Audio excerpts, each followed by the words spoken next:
Hay historias que sacuden el alma, incluso décadas después de haber ocurrido, porque nos enfrentan a lo más profundo del ser humano, a su capacidad de resistir, de sufrir y de aferrarse a la vida con uñas y dientes en condiciones tan extremas que rozan lo inimaginable.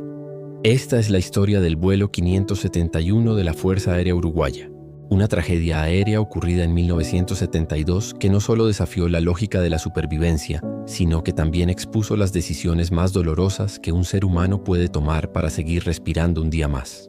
El 12 de octubre de ese año, un equipo de rugby uruguayo llamado All Christians, compuesto por jóvenes en su mayoría universitarios, abordó un avión Fairchild FH-227 rumbo a Chile para disputar un partido amistoso. El vuelo incluía amigos, familiares, tripulación y varios pasajeros ajenos al equipo. El clima sobre los Andes era impredecible y peligroso, pero eso no detuvo el despegue del 13 de octubre desde Mendoza. En pleno cruce de la cordillera, con visibilidad limitada y confianza en los instrumentos, los pilotos creyeron haber pasado la parte más difícil de la travesía. En realidad, estaban desorientados. El avión no había salido de la montaña. A las 15:34 la aeronave chocó violentamente contra una ladera nevada. El ala derecha se desgajó, luego la izquierda y finalmente la cola se desprendió. El fuselaje se deslizó ladera abajo como un trineo a más de 300 km por hora antes de detenerse de golpe contra una banca de nieve. 33 personas sobrevivieron al impacto inicial, muchas con heridas graves, fracturas y cuerpos atrapados entre los hierros retorcidos. No sabían dónde estaban ni si alguien acudiría a rescatarlos. Lo que comenzó como un accidente se transformaría en una de las epopeyas más duras de resistencia humana jamás documentadas.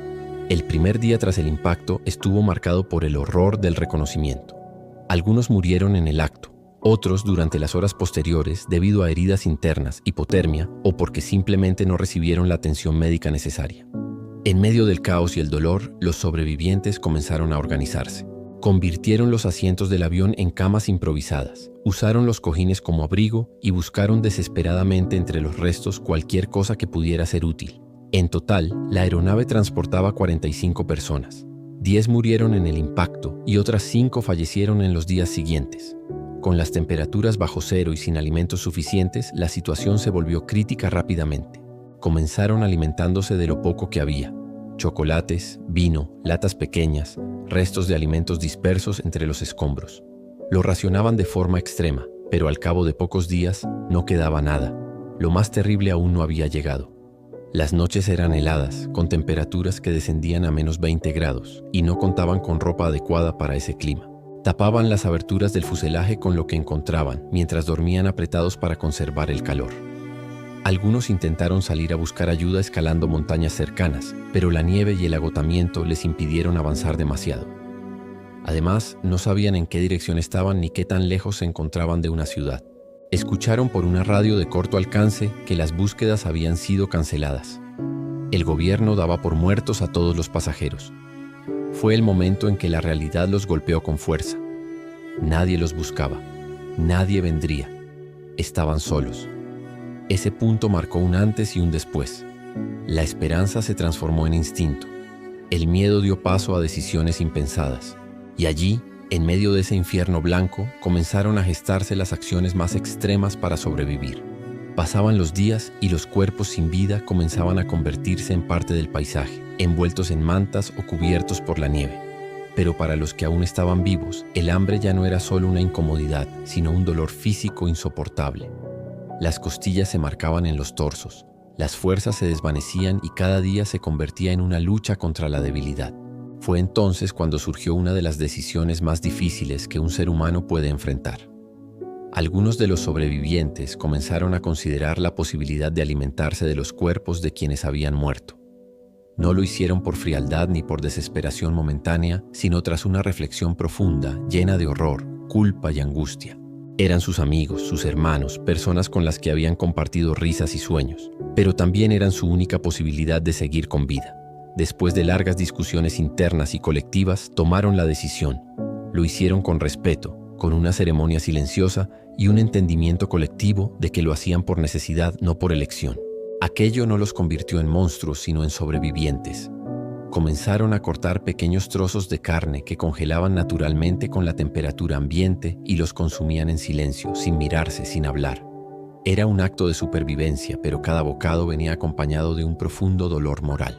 En paralelo, varios intentos de expedición fracasaban. Algunos regresaban exhaustos, otros con los pies congelados. Cada fracaso era una puñalada a la esperanza. Pero nadie se rendía del todo.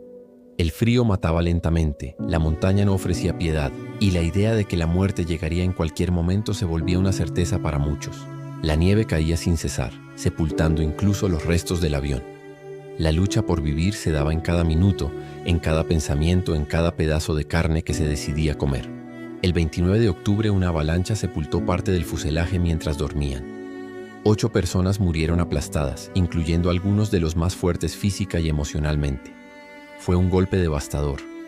Quienes sobrevivieron a la avalancha pasaron 3 días atrapados bajo la nieve, sin posibilidad de moverse, sin comida ni agua.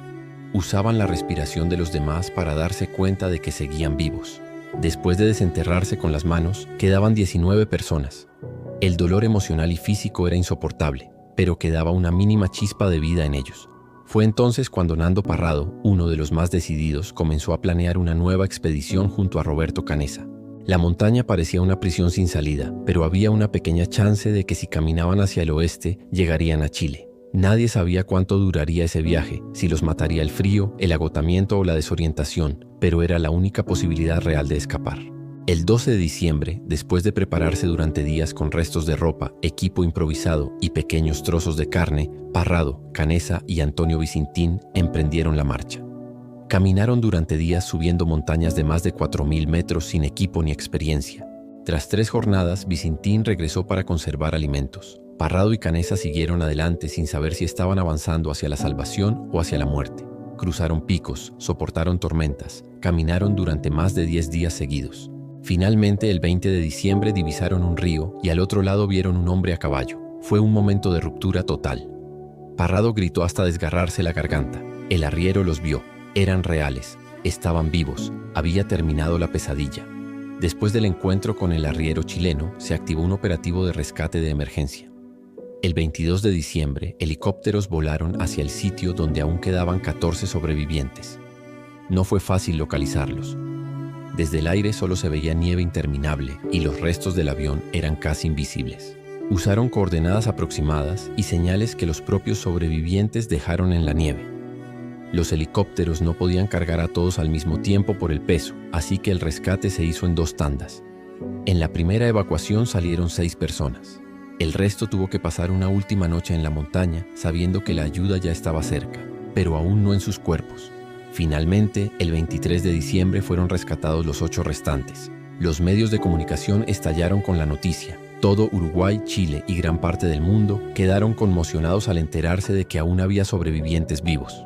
La historia ya era brutal por el accidente, pero el detalle de que se habían alimentado de sus compañeros generó controversia inmediata. Algunos los juzgaron sin piedad, otros los vieron como héroes que simplemente hicieron lo necesario.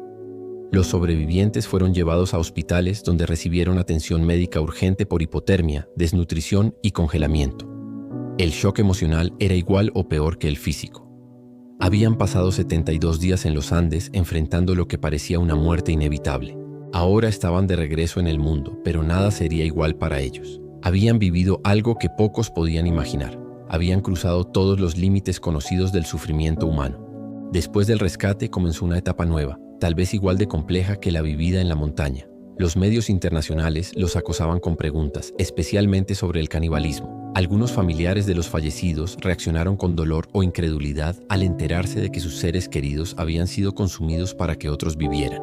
Pero con el tiempo, muchos entendieron que se trató de un acto de humanidad al revés, de amor convertido en sacrificio extremo. Los sobrevivientes fueron reconstruyendo su vida lentamente.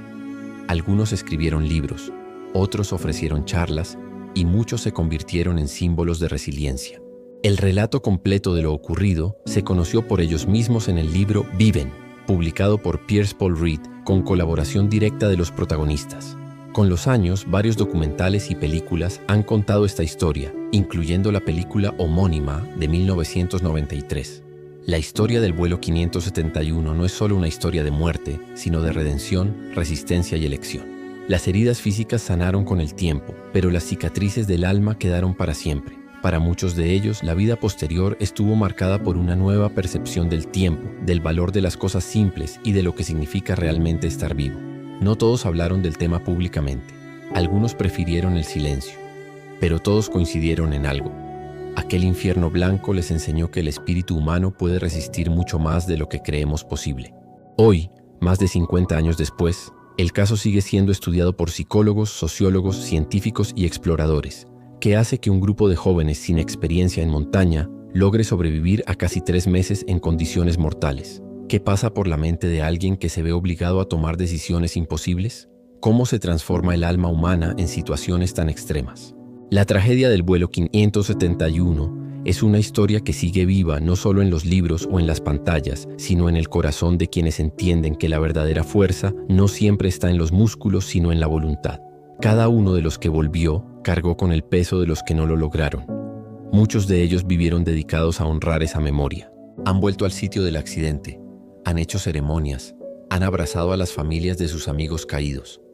La montaña ya no es solo un lugar de horror, también se transformó en un símbolo de lucha. Lo que pasó en los Andes en 1972 no fue una simple tragedia aérea, fue una epopeya humana que todavía hoy nos recuerda lo frágiles que somos ante la naturaleza, pero también lo invencibles que podemos ser cuando nos negamos a morir. La historia del vuelo 571 no es solo un relato de terror, es una de las historias de supervivencia más poderosas jamás contadas, y es real. Si llegaste hasta aquí y te gustó esta historia, no olvides suscribirte y darle like para más historias. Muchas gracias.